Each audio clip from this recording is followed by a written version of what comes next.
many would say, including our special guest today, Mr. Charlie Gozdziewski, that this is a long overdue bill, right? The infrastructure bill, and the country needs actually a little bit more than what we have right now on the floor, or hitting the floor anytime soon. So, Mr. Charles, what do you think? What are your take on this? Where are we?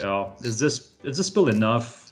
Thank you for the segue. This bill is really historic, and this conversation has been going on for a long, long time. And you mentioned it that you're a lot younger than I am, and you don't remember any type of investment. And you're absolutely right. It probably goes back into the 1950s is probably the last we had such a historic type of business. And let me be clear about this bill. This bill is an investment. It's not a response to the pandemic. It's not a stimulus bill. It's an investment. This is what we've been talking about for a long time. This is what the country needs to modernize and remain competitive on a global scale. So this infrastructure bill right now is hanging in the balance. We can talk about that in a moment.